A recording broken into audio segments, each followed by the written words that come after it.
Amos. Unang kabanata. Ito ang mensahe ni Amos na isang pastol ng mga tupa na taga-Tekoa. Ang mensaheng ito ay tungkol sa Israel. Ipinahayag ito sa kanya ng Diyos 2 taon bago lumindol. Noong panahon na si Uzziah ang hari ng Huda at si Jeroboam na anak ni Joash ang hari ng Israel. Sinabi ni Amos, "Umaatungal ang Panginoon mula sa Zion. Dumadagundong ang tinig niya mula sa Jerusalem. Dahil dito natutuyo ang mga pastulan ng mga pastol at nalalanta ang mga tanim sa tuktok ng bundok ng Carmel." Ang parusa sa bansang Syria. Ito ang sinasabi ng Panginoon tungkol sa Syria.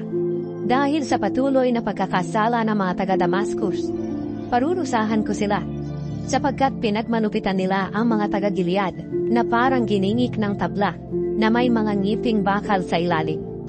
Kaya susunugin ko ang palasyo ni Haring Hazael at ang matitibay na bahagi ng Damascus na ipinagawa ng anak niyang si Haring Ben-Hadad. Wawasakin ko ang pintuan ng Damascus at papatayin ko ang pinuno ng lambak ng Aven at ng Bet-Eden. Bibihagin at dadalhin sa Kir ang mga mamamayan ng Syria. Ako ang Panginoon ang nagsasabi nito. Ang parusa sa bansang Filistia. Ito ang sinasabi ng Panginoon tungkol sa Filistia. Dahil sa patuloy na pagkakasala ng mga taga-Gaza, parurusahan ko sila, sapagkat binihag nila ang lahat ng naninirahan sa mga bayan at ipinagbili bilang mga alipin sa Edom. Kaya susunugin ko ang mga pader ng Gaza at ang matitibay na bahagi ng lungsod na ito. Nilipulin ko ang mga pinuno ng Ashdod at ng Askelon, at parurusahan ko ang mga taga-Ekron. At ang mga Filisteo makakatakas sa parusa ay mamamatay din. Ako ang Panginoong Diyos ang nagsasabi nito. Ang parusa sa bansang Tyre. Ito ang sinasabi ng Panginoon tungkol sa Tyre. Dahil sa patuloy na pagkakasala ng mga taga-Tyre, parurusahan ko sila, sapagkat ipinagbili nila ang lahat ng naninirahan sa mga bayan bilang mga alipin sa Edom. Hindi nila sinunod ang kanilang kasunduang pangkapatiran sa mga mamamayan ito. Kaya susunugin ko ang mga pader ng Tyre at ang matitibay na bahagi ng lungsod nito. Ang parusa sa bansang Edom. Ito ang sinasabi ng Panginoon tungkol sa Edom. Dahil sa patuloy na pagkakasala ng mga taga-Edom, parurusahan ko sila, sapagkat tinugis nila ang kanilang mga kaanak na mga Israelita at walang awang pinatay. Hinding-hindi mawawala ang kanilang galit sa mga Israelita. Kaya susunugin ko ang Teman at ang matitibay na bahagi ng Bosra. Ang parusa sa bansang Amon. Ito ang sinasabi ng Panginoon tungkol sa Amon. Dahil sa patuloy na pagkakasala ng mga taga-Amon, parurusahan ko sila, sapagkat nilaslas nila ang tiyan ng mga buntis sa Gilead nang salakayin nila ito, upang mapalawak ang kanilang lupain. Kaya susunugin ko ang mga pader ng Raba at ang matitibay na bahagi ng lungsod na ito habang nagsisigawan ang mga kaaway na sumasalakay sa kanila na parang umugugong na bagyo. At bibihagin ang hari ng Amon, gayon din ang kaniyang mga opisyal. Ako ang Panginoon ang nagsasabi nito. Ang parusa sa bansang Moab. Ikalawang kabanata. Ito ang sinasabi ng Panginoon tungkol sa Moab. Dahil sa patuloy na pagkakasala ng mga taga-Moab, parurusahan ko sila, sapagkat sinunog nila ang mga buto ng hari ng Edom hanggang sa maging abo ito. Kaya susunugin ko ang Moab pati na ang matitibay na bahagi ng Keriot. Mamamatay ang mga taga-Moab habang nagsisigawan at nagpapatunog ng mga trumpeta ang kanilang mga kaaway na sumasalakay sa kanila. Mamamatay pati ang kanilang hari at ang lahat ng kaniyang mga opisyal. Ako ang Panginoon ang nagsasabi nito. Ang parusa sa bansang Huda. Ito ang sinasabi ng Panginoon tungkol sa Huda. Dahil sa patuloy na pagkakasala ng mga taga-Huda, parurusahan ko sila, sapagkat itinakwil nila ang aking mga kautusan, at hindi nila sinunod ang aking mga tuntunin. Iniligaw sila ng paglilingkod nila sa mga Diyos-Diyosan, na pinaglingkuran din ng kanilang mga ninuno. Kaya susunugin ko ang Huda, pati na ang matitibay na bahagi ng Jerusalem. Ang parusa sa bansang Israel. Ito ang sinasabi ng Panginoon tungkol sa Israel. Dahil sa patuloy na pagkakasala ng mga taga-Israel, parurusahan ko sila. Sapagkat ipinagbibili nila bilang alipin ang mga taong walang kasalanan, dahil lamang sa kanilang utang. Ginagawa rin nila ito sa mga may hirap, kahit na isang pares lang na sandalyas ang utang. Ginigipit nila ang mga mahihirap, at hindi binibigyan ng katarungan. Mayroon sa kanila na mag-amang nakikipagtalik sa iisang babae. Dahil dito, nilalapastangan nila ang aking banal na pangalan. Natutulog sila sa kanilang sambahan na suot ang damit na isinanla sa kanila ng mga mahihirap. At nagiinuman sila sa aking templo ng alak na binili galing sa ibinayad ng mga mahihirap na may utang sa kanila. Pero ako, ang ginawa ko para sa kanila ng mga taga-Israel, nilipol ko ang mga Amoreo, kahit nakasintaas sila ng punong sedro at kasintibay ng punong ensina. Nilipon ko silang lahat at walang itinirang buhay. Inilabas ko rin sa Ehipto ang mga ninuno ng mga taga-Israel at pinatnubayan ko sila sa ilang sa loob ng 40 taon upang makuha nila ang lupain ng mga Amoreo. Pinili ko ang ilan sa mga anak nila na maging propeta at Nazareo. Mga taga-Israel, hindi ba totoo itong sinasabi ko? Pero ano ang ginawa ninyo? Pinainom ninyo ng alak ang mga Nazareo at pinagbawalan ninyo ang mga propeta na sabihin ang ipinapasabi ko. Kaya makinig kayo. Pahihirapan ko kayo katulad ng kariton na hindi na halos makausad dahil sa bigat ng karga. Kaya kahit na ang mabilis tumakbo sa inyo ay hindi makakatakas. Ang malalakas ay manghihina at ang mga sundalo ay hindi maililigtas ang kanilang sarili. Kahit na ang mga sundalong namamana sa labanan ay uurong. Ang mga sundalong mabilis tumakbo ay hindi makakatakas. At silang mga nakasakay sa kabayo ay hindi rin makakaligtas. Sa araw na iyon, kahit ang pinakamatapang na sundalo ay tatakas na nakahubad. Ako ang Panginoon, ang nagsabi nito. Ikatlong kabanata. Kayong mga taga-Israel na ang mga ninuno ay inilabas ng Panginoon sa Ehipto. Pakinggan ninyo ang sasabihin niya laban sa inyo. Sa lahat ng bansa sa buong mundo, kayo lamang ang aking pinili na maging mga mamamayan ko. Kaya parurusahan ko kayo dahil sa lahat ng inyong mga kasalanan. Itinalaga ng Diyos ang gawain ng mga propeta. Maaari bang magsama sa paglalakbay ang dalawang tao kung hindi sila magkasundo? Umaatungal ba ang leon sa kagubatan kung wala siyang mabibiktima? Aatungal ba siya sa loob ng kanyang yungib kung wala siyang nahuli? Mahuhuli ba ang ibon kung walang pain na inilagay sa bitag? At iigkas ba ang bitag kung walang nahuli? Hindi ba't nanginginig sa takot ang mga tao sa tuwing patutunugin ang trompeta na nagpapahiwatig na may paparating na kaaway? Mangyayari ba ang kapahamakan sa isang lungsod kung hindi ito pinahintulutan ng Panginoon? Sa katunayan, hindi gumagawa ng anuman ang Panginoong Diyos na hindi muna niya ipinababatid sa kanyang mga lingkod na propeta. Sino ang hindi matatakot kung umaatungan na ang leon? Sino kaya ang hindi magpapahayag ng mensahe ng Panginoong Diyos kung ang Panginoong Diyos na mismo ang nagsasalita sa kanya? Ang hatol ng Diyos sa Samaria. Sabihin ninyo sa mga pinunong nakatira sa matitibay na bahagi ng Ashdod at Ehipto na magtipon sila sa mga burol sa paligid ng Samaria at tingnan nila ang kaguluhang nangyayari sa lungsod na ito at ang panggigipit sa mga mamamayan nito. Sapagkat ito ang sinasabi ng Panginoong Diyos laban sa Samaria. Hindi sila marunong gumawa ng matuwid. Ang matitibay na bahagi ng kanilang lungsod ay puno ng mga bagay na ninakaw at sinamsam. Kaya lulusubin sila ng mga kaaway at gigibain ang kanilang mga kampo. Sasamsamin ng mga kaaway ang mga ari-arian sa matitibay na bahagi ng kanilang lungsod. Ito pa ang sinasabi ng Panginoon. Ang maililigtas lang ng isang pastol sa tupang sinisila ng leon ay maaaring 2 paa o 1 tainga lamang. Ganoon din ang mangyayari sa inyong mga Israelitang nakatira sa Samaria. Wala kayong maililigtas, kundi bahagi na lamang ng inyong magagandang higaan. Sinabi ng Panginoong Diyos, ang Diyos na makapangyarihan. Pakinggan ninyo ang sasabihin ko, at sabihin din ninyo ito sa mga lahi ni Jacob. Sa araw na parusahan ko ang mga taga-Israel dahil sa kanilang mga kasalanan, wawasakin ko ang mga altar sa Bethel. Puputulid ko ang sungay ng mga sulok ng altar. at mahuhulog ang mga ito sa lupa. Wawasakin ko ang kanilang mga bahay na pangtaglamig, at ang mga bahay na pangtag-init. Wawasakin ko rin ang kanilang mamahalin at malalaking bahay. Ako ang Panginoon, ang nagsasabi nito. Ika-4 na kabanata. Kayong mga kilalang babae sa Samaria, para kayong mga baka ng Bashan na inaalagaan ng mabuti. Ginigipit ninyo at pinagmamalupitan ang mga mahihirap, at inuutusan pa ninyo ang inyong asawa ng ganito. Kumuha ka ng alak, at mag-inuman tayo. Kaya pakinggan ninyo itong sinasabi ng Panginoong Diyos. Sa aking kabanalan, isinusumpa ko na darating ang araw, na bibihagin kayo ng inyong mga kaaway, na gaya ng pagbingwit sa isda. Palalabasin nila kayo sa inyong lungsod, sa pamamagitan ng mga siwang ng inyong kumuhong pader.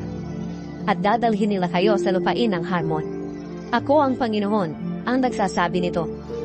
Kayong mga Israelita, pumunta kayo sa inyong sinasambahan sa Bethel at sa Gilgal, at dagdagan pa ninyo ang inyong kasalanan. Magdala kayo ng inyong mga handog bawat umaga, at magdala kayo ng inyong mga ikapu tuwing ikatlong araw. Sige, magsunog kayo ng tinapay na may pampaalsa, bilang handog ng pasasalamat. Ipagmalaki ninyo iyan, pati ang inyong mga handog na kusang loob, dahil iyan ang gusto ninyong gawin. Ako ang Panginoong Diyos, ang nagsasabi nito. Ako ang nagpadala sa inyo ng taggutom sa lahat ng inyong mga lungsod at bayan. Pero hindi pa rin kayo nanumbalik sa akin. Ako ang Panginoon, ang nagsasabi nito. Ako rin ang pumigil sa ulan sa loob ng 3 buwan. Bago dumating ang anihan, pinauulan ko sa isang bayan, pero sa iba ay hindi. Pinauulan ko sa isang bukirin, pero ang ibang bukirin ay tigang.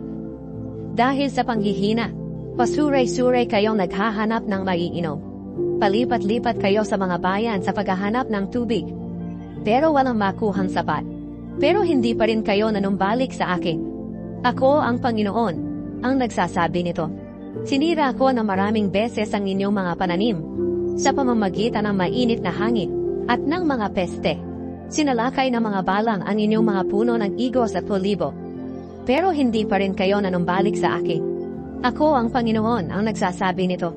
Pinadalhan ko rin kayo ng mga salot, katulad ng mga ipinadala ko sa Ehipto noon.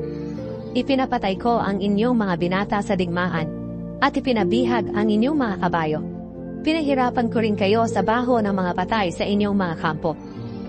Pero hindi pa rin kayo nanumbalik sa akin. Ako ang Panginoon, ang nagsasabi nito. Nilipol ko ang iba sa inyo katulad ng ginawa ko sa Sodom at Gomora. At ang ilan sa inyo na nakaligtas ay parang panggatong na inagaw sa apoy. Pero hindi pa rin kayo nanumbalik sa akin. Ako ang Panginoon, ang nagsasabi nito.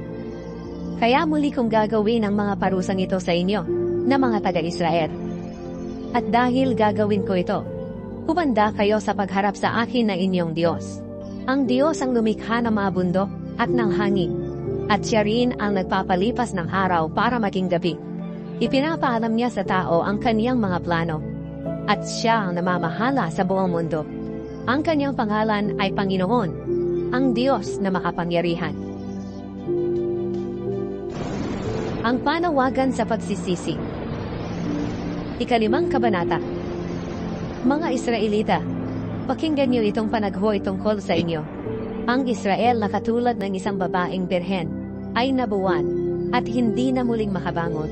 Pinabayaan siyang nakahandusay sa sarili niyang lupain at walang tumutulong para ibangon siya. Ito ang sinabi ng Panginoong Diyos. Sa 1,000 sundalo na ipapadala ng isang lungsod sa Israel, 100 na lang ang matitira. At sa 100 sundalo na kanyang ipapadala, 10 na lang ang matitira. Kaya kayong mga Israelita, dumulog kayo sa akin, at mabubuhay kayo. Huwag na kayong pumunta sa Bethel, sa Gilgal, o sa Beersheba, upang sumamba roon. Sapagkat siguradong bibihagi ng mga mamamayan ng Gilgal, at mawawala ang Bethel. Dumulog kayo sa akin, kayong mga lahi ni Jose, at mabubuhay kayo. Dahil kung hindi, lulusubin ko kayo na parang apoy. Kaya malilipol ang Bethel at walang makakapigil nito. Nakakaawa kayo. Ang katarungan ay ginagawa ninyong marumi, at pinawawalang halaga ninyo ang katuwiran. Ang Diyos ang lumikha ng grupo ng mga bituing kinatawag na Pleiades at Orion. Siya ang nagpapalipas ng liwanag sa dilim at ng araw sa gabi. Tinitipon niya ang tubig mula sa karagatan para pumunta sa mga ulap, upang muling ibuhos sa lupa sa pamamagitan ng ulan. Panginoon ang kanyang pangalan. Agad niyang winawasak ang matitibay na napapagarang bayan, at dinudurog ang napapagarang lungsod. Kayong mga taga-Israel, napupuot kayo sa humahatol ng tama at nagsasabi ng totoo sa hukuman.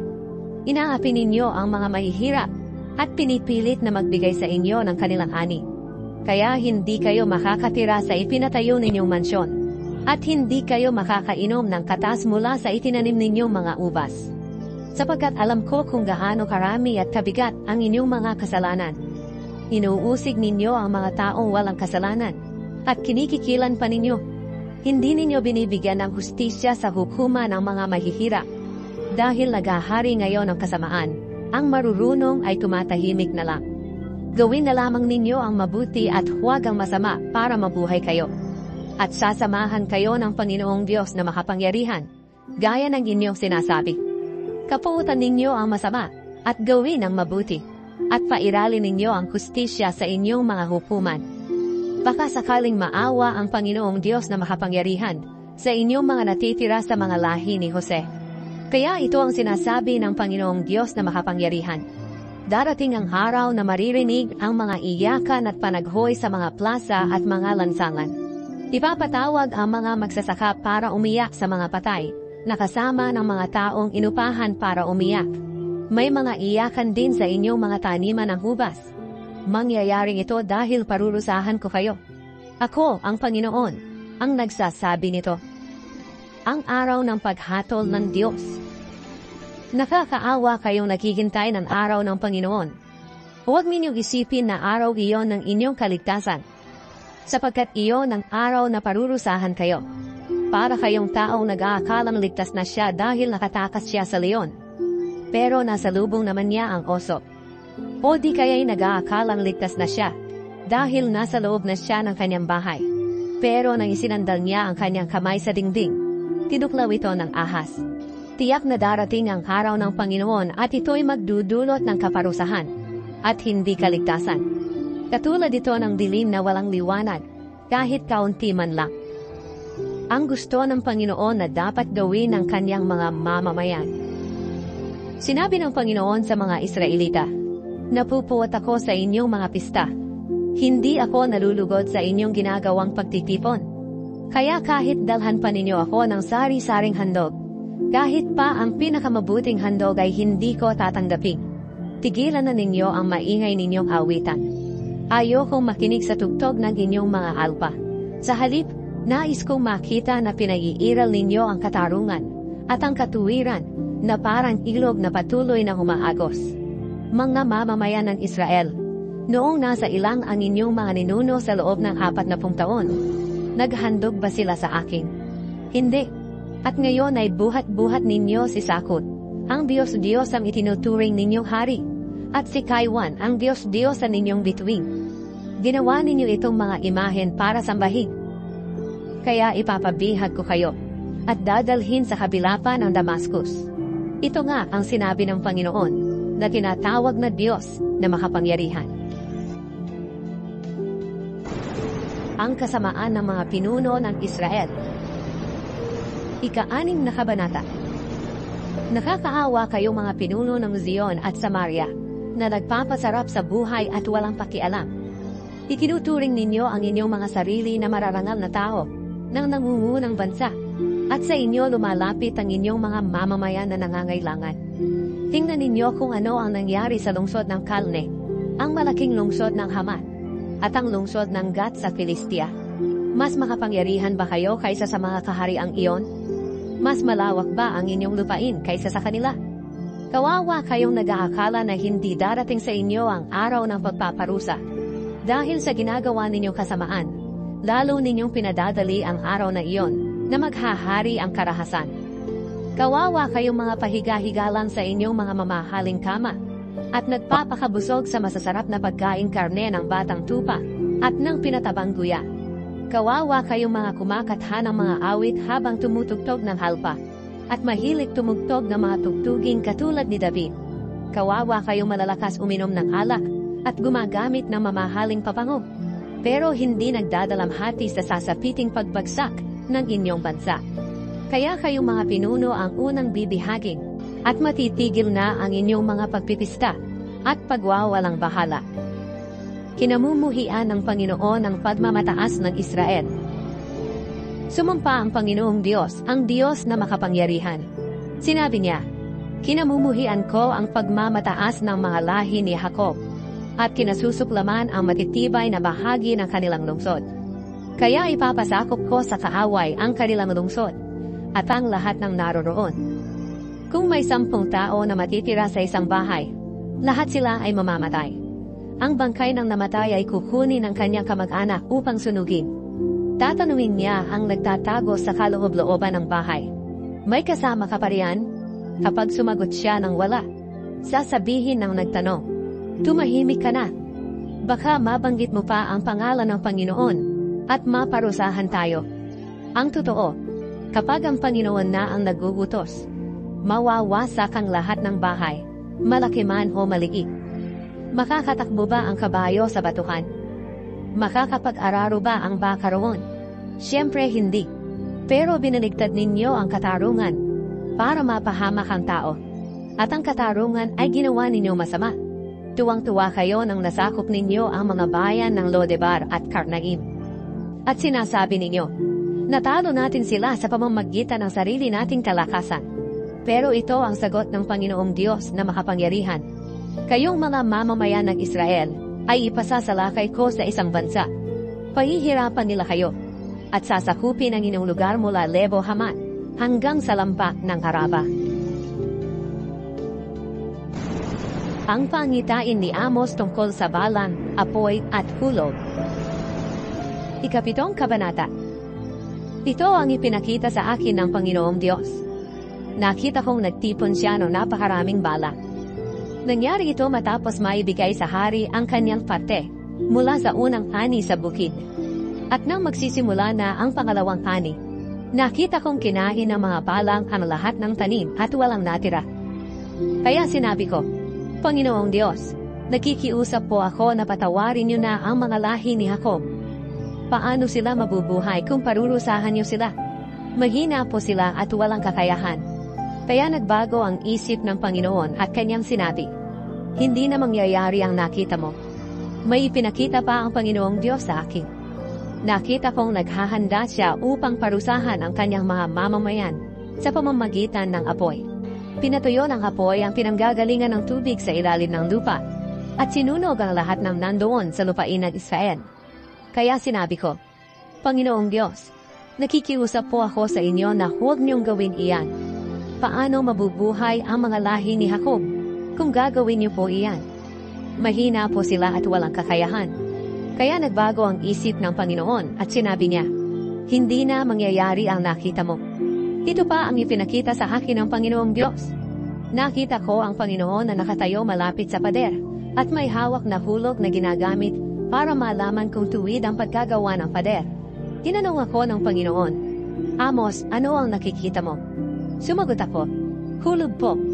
Sinabi niya sa akin, batay sa aking panukat, hindi matuwid ang buhay ng mga mamamayan kong Israelita. Kaya ngayon hindi ko na sila kaahawaan. Gigibahin ko ang mga sambahan sa matataas na lugar na sinasambahan ng mga Israelita na lahi ni Isaac.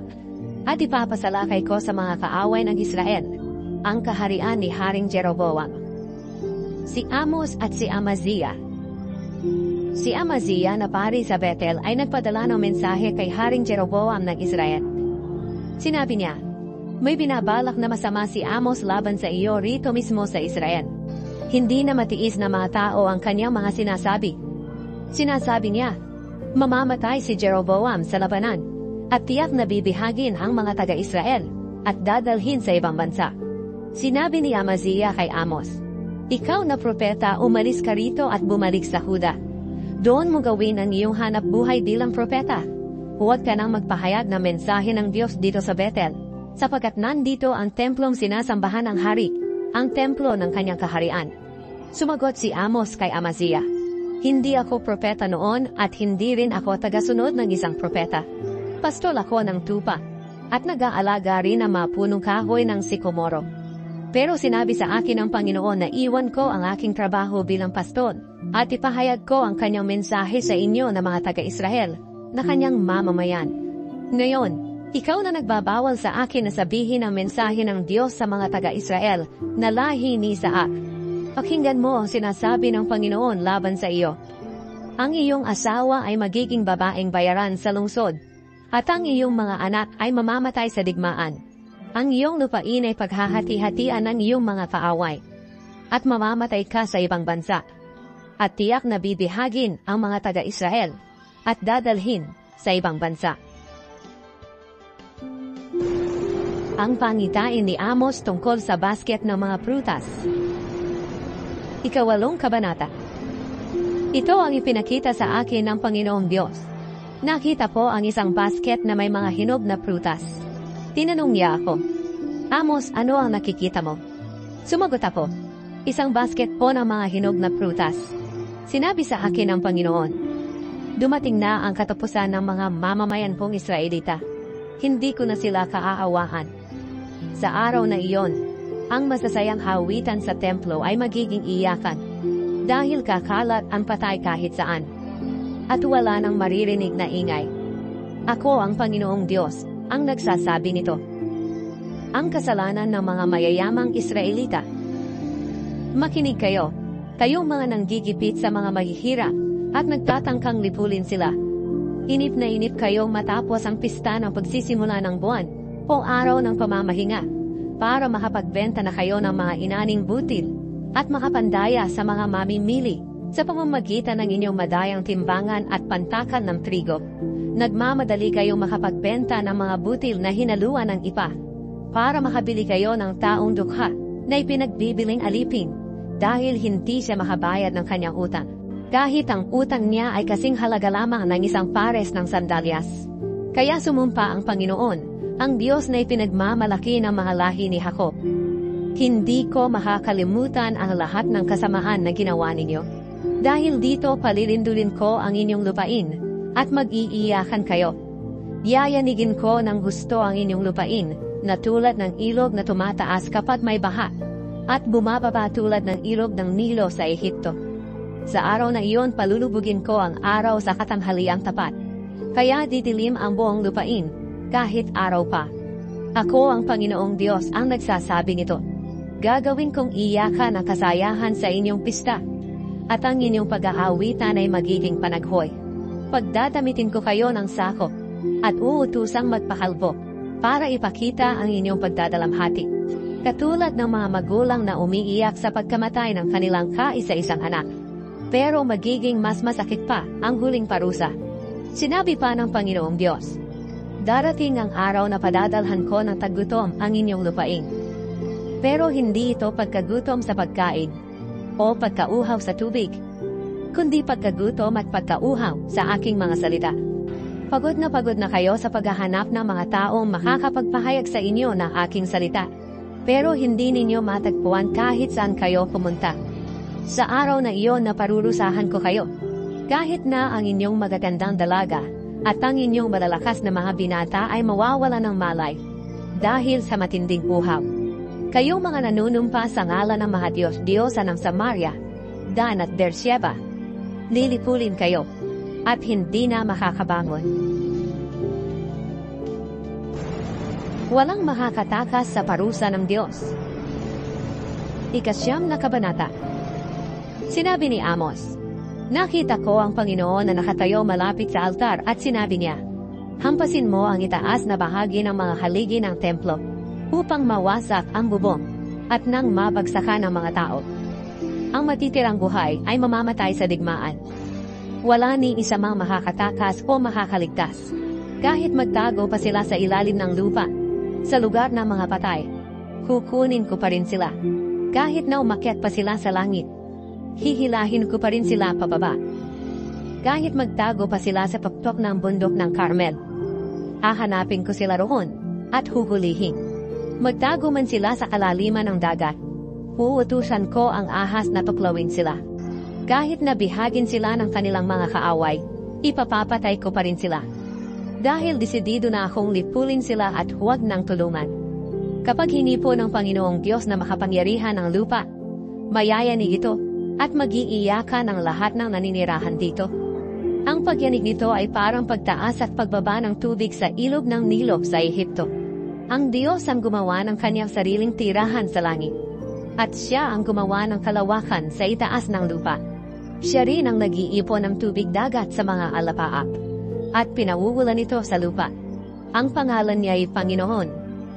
Sinabi ng Panginoon, ang turing ko sa inyo na mga taga-Israel ay katulad lang sa mga taga-Ethiopia. Totoong inilabas ko kayo sa Ehipto. Pero inilabas ko rin ang mga Pilisteo sa Kaftor. At ang mga Arameo sa Kir. Ako ang Panginoong Diyos ay nagmamanman sa inyong makasalanang kaharian. At lilipulin ko kayo hanggang sa mawala kayo ng lubusan sa mundo. Pero may ilang matitira sa inyo na mga lahi ni Jacob. Ako ang Panginoon ang nagsasabi nito. Tingnan ninyo, mag-uutos na ako. Sasalain ko kayong mga mamamayan ng Israel, kasama ng lahat ng bansa, tulad ng pagsala sa mga butit. At kung paanong hindi nakakalusot ang maliliit na bato sa salaan, hindi rin makakalusot sa akin ang masasama sa inyo, kundi mamamatay silang lahat sa digmaan. Silang mga nagsasabi na wala raw masamang mangyayari sa kanila. Muling itatayo ang Israel. Darating ang araw na muli kong itatayo ang kaharian ni David, na tulad sa kubong nawasak. Aayusin ko ito sa kanyang pagkakagiba, at itatayong muli kagaya noong una, upang masakop ng mga Israelita ang natitirang lupain ng Edom, at ang iba pang mga bansa na sinakop nila noon, na itinuring kong akin. Ako ang Panginoon ang nagsasabi nito, at gagawin ko ang mga bagay na ito. Sinabi pa ng Panginoon tungkol sa mga taga-Israel, darating ang araw na magiging masagana ang kanilang ani. Hindi pa nga nila natatapos ang pag-aani, sinisimulan na naman ang pag-aararo. At hindi pa natatapos ang pagpisa ng ubas, panahon na naman ang pagtatanim nito. Kung titingnan ang napakaraming ubas na namumunga sa mga bundok at burol, para bang dumadaloy ang matamis na bagong katas nito. Pababalikin ko ang mga mamamayan kong Israelita sa kanilang lupain, mula sa pagkakabihag. Muli nilang itatayo ang kanilang mga nasirang bayan, at doon na sila maninirahan. Magtatanim sila ng ubas at iinom ng katas nito. Magtatanim sila sa kanilang mga halamanan, at kakainin nila ang mga bunga nito. Patitirahin ko silang muli sa lupaing ibinigay ko sa kanila, at hindi na muling paaalisin. Ito nga ang sinabi ng Panginoon na inyong Diyos.